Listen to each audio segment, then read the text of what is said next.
OreofeTalks. Hello, everybody. Welcome to another exciting episode of OreofeTalks.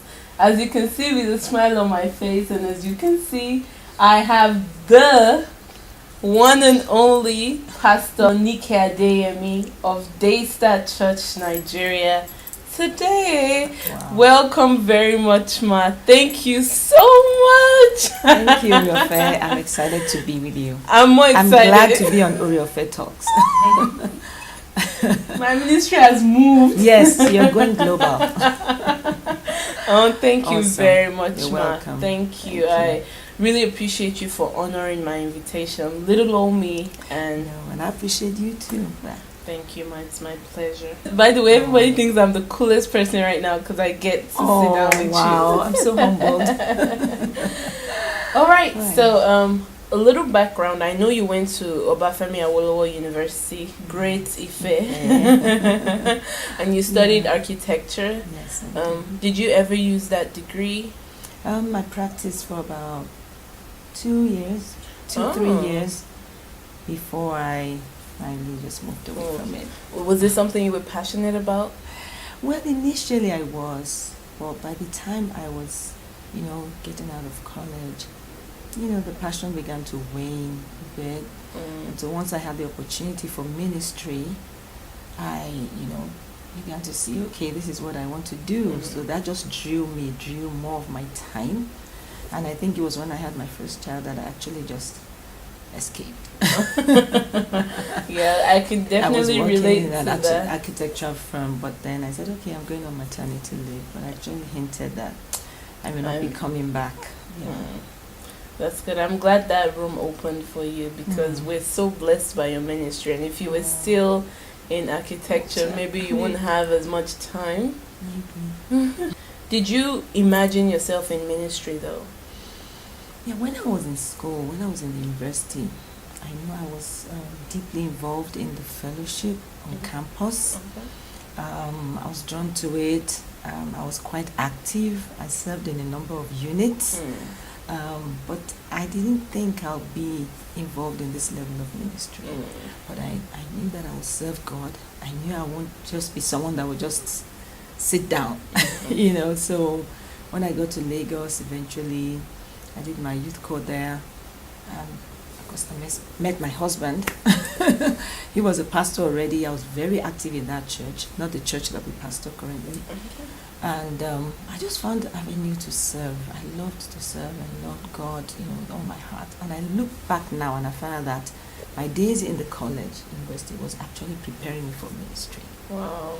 So I didn't know I would do mainline ministry, but I knew that I would serve. I think I knew I would also speak, although I didn't know how that would happen.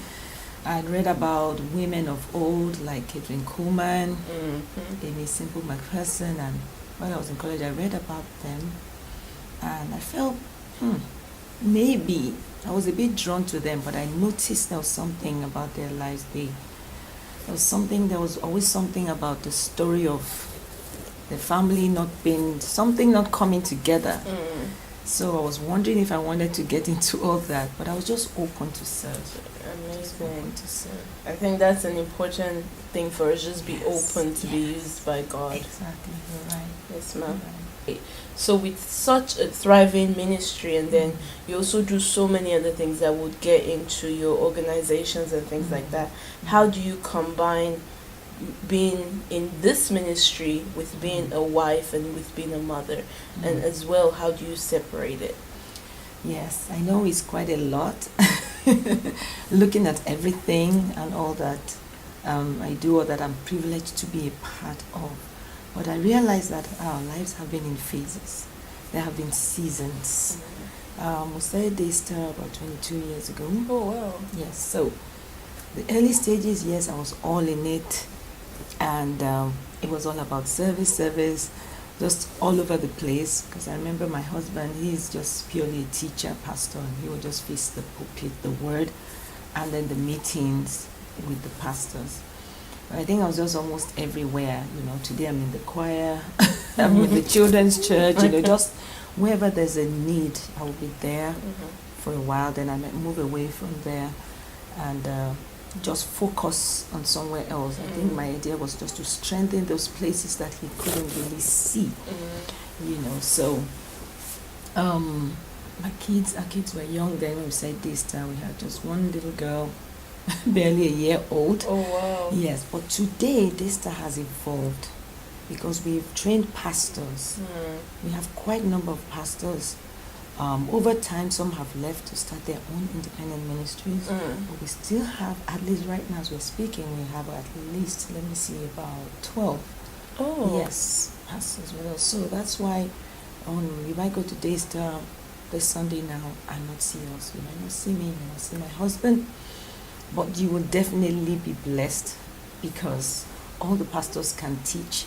There's a roster, there's a schedule, everyone has their assignments. And that's amazing. I really commend that because you can, you cannot be there 52 Sundays of the year. And the church has to go on. The sheep have to be fed. Yes. It's in the last, about 3 years that we really started traveling almost like full time. Before it was just in bits, or he will go, I will stay back, with the kids. If we had to travel together, it won't be more than a few days or a week. But now we can go for much longer than that because of the apostolic commission on our lives. That's why you would see me at this end of the world, because I don't have to be in Daystar 24/7 anymore. So it's a new season. It's a season where we oversee what is going on. We don't have to be there day to day. Yes, but training, you see, when you train, it's just like when you train your children, they come to a certain age. They're 18, you have to let them go to college. You can't be with them in college. And then they move on, they graduate from college, they're 22, 23. Hey, you have to find something to do. You can't be into their business. It's funny, you've gone into one of my next questions. I was going to ask you later down the line, at what point you start kind of releasing your hold on your children and allowing them grow into their own person? When do you let go fully? Do you ever let go fully? But I think when they're 18, you kind of have to really take stock. You have to think and say, hey, they are off to college. So you can only guide, you can only support them. You can only pray that they will continue to tell you what's going on in their lives when they have difficulties, because that's when you can have input. And even when you feel they're not telling you or you don't know things enough, you just pray. You just have to pray and say, God, if there's anything I need to know, show me, or make them talk about it. Because what we want as parents is to just still be, we want that relevance in their lives. We don't want to be irrelevant. We don't be like, hey, I'm 18 now, I don't need you. No. We want to still be relevant. So, but I think that as a mother, or for the men listening as fathers, the disengagement is gradual. You have a child in the womb. The child is 100% connected to you. What you eat, the child eats. The child is born, you breastfeed the child is still close to you but no longer in the womb. So there's already a separation. Paul said that, God separated me, God who called me and separated me from my mother's womb. So that's when the separation begins. And then they start school maybe at 3 or 4. They go to a daycare for a few days and they start proper school at 5 or 6. And then they're away for like 8 hours. Some mothers bawl their eyes out. They're like, oh. Some are like, yay, bye-bye. I have my life back to some extent. You begin to share that child with the teacher. You have to trust that whatever the teacher is going to teach the child will be good and not undo what you have taught. So you're sharing your child, you're separating. The child will begin to have values. You pray they're not different from what you've given. The child will have friends, teachers who will also have input, so the separation has begun. There are children as young as 6 years, 7 years old that will come home and argue with their parents and say, no, it's not like this. My teacher said this is it. And you can only pray and say, oh, your teacher is not right, I'm right. And sometimes the teacher is right, So the separation, the hold, whether you like it or not, it's been, loosened over time, So I think the best thing is to just pray and watch. and love, plenty of love. That love will make them to want to share. It will make them to want to open up. It will make them to want to come into their space. So. Well, so many of us see you as a celebrity. That's the Wow. truth. Yes. I mean, all your Instagram followers were all there like, oh, what is she talking about now? How do you, in the midst of all of this, deflect the glory back to God?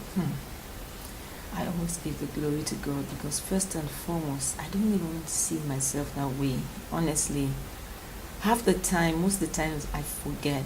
And I'm sincere, honestly. You're reminding me just again now that that Instagram followers, but I'm just having fun, especially with Instagram.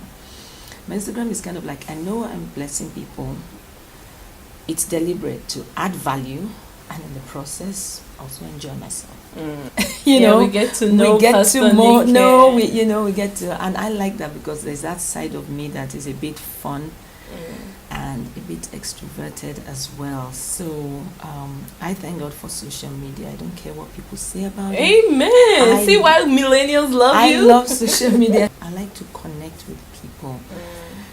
Fortunately, I can't follow too many people. I would love to follow everybody, but I'm also someone that can be easily distracted because I like to see everything on my timeline. I like to see everything going on. So I'm that kind of loyal. If I'm into you, I'm into you. I can't. So that can distract me because I want to see all that is going on. Yeah, all or nothing. Exactly like that. So, but I thank God because I also have help. I have a personal assistant that helps me with my posts. I remember the video from this morning. It was the one on love, with Nikki. and she says nobody exists without the need for love. Yes. So you were just encouraging us to love on people yes. and accept love. Exactly. And we are hoping that because Instagram can't take more than a minute, so we're hoping that they will click on the link in my bio or just go immediately to my YouTube and see the full video. The full video is about 5 minutes. What have been 3 core values that have molded your life? Core values, one of my core values is love. To love God back because He loved me. Without His love, I won't be anywhere. You and I won't be anywhere without God's love because He allowed us to exist and then He sent His only Son Jesus to die for us.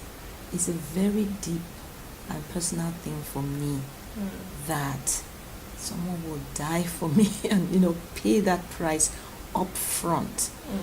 So it's a core value for me to love God back and to love other people because they are His creation.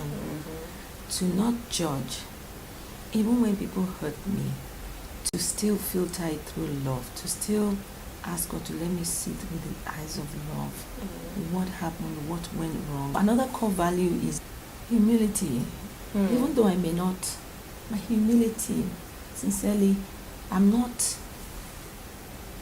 not like I'm very deliberate about it. I want to say because when people say you're so humble, your husband is so humble. For me, I think sometimes it's not fair because I feel as if it's part, I feel like it's innate. I feel like even if I wasn't born again, that should help, but it's a part and parcel of my DNA. But it's important that I also remain so, And then, what other core values? There are many. Honesty, fairness, accountability, communication is a core value for me. Well, I'll be doing myself a disservice if I don't ask you this one question. What would you tell us are some things that we absolutely have to watch out for before marriage? Okay, so as ladies, right? You can, for me, because I'm the one asking. I'm a lady, but also for the viewers, for some men. I think first of all, does this person love God, and does this person really love you? Okay, your friends and this look, I really love you, and I want to marry you. I want to spend the rest of my life with you. You have to be sure the person loves you, and the person is not just maybe faking it. or wanted to take advantage of you. And then two, look out and see if this person loves God. Because if this person genuinely loves God, then he won't want to hurt God. Then he'll be teachable. Then God will be able to correct him. My hubby said, he's shared it before, and I've heard him say that a lot, that he prayed and asked God for someone that God can speak to. So that, if there's any issue in the marriage, then, I don't know, if he cannot, God can speak to the person. So that's important also for a man, for you to pray and for him to come back and say, okay, I'm sorry. Or to come back and say, okay, you know what, you're right, let's go with your idea and not mine. The man is the head. What do you do with this? This is what we're going to do. This, in a certain decision in the marriage, and you feel otherwise, and you can't push it through, then you say, God, speak to him. But if it's someone that doesn't have a relationship with God, or that is not close to God, or is not growing, then there will be problems. Look out for someone who has at least some similar values. It may not be all values, but that the things you really value and you don't really want to negotiate on, it's important that the person has that. And then, kind of still on that question, how important is the person's family in this decision? That's an interesting one. The background, the family, the person is from, the rest of the family, like the parents, right? Especially the parents and just the immediate family. Well, it's important, first of all, that they are in agreement with the relationship. It's important that they like you as a lady who is going to be marrying their son or their brother. I think it's important that they like you. But if that's not happening, you need to pray about it. Both of you, you and the guy that you're in relationship with. If you've gone far, in the relationship and you've ticked all the boxes and you're sure this is the person for you, and you'll have to pray, you'll have to find, get wisdom, God's wisdom on how to go about it. When you're in a relationship before marriage, if you feel like something is amiss, you can't quite put your finger on it, and you have tried to get to the bottom of it, but you haven't quite gotten it. Is that ground to just say, you know what, since my heart is in grasping this whole thing, I'm gonna have to love you and leave you? Yeah, I think it's enough grounds to take a break, take a step back, and not go ahead to the altar and get married, because there's a nudge, there's a resistance, even though you don't know what it is, but there is something. Don't force yourself in spite of what you're sensing, even though everything else, you've ticked all the boxes, you love each other and all that, but don't go ahead. I'm a millennial now, I'm in my 20s, and I feel connected to you. So how do you do that? Well,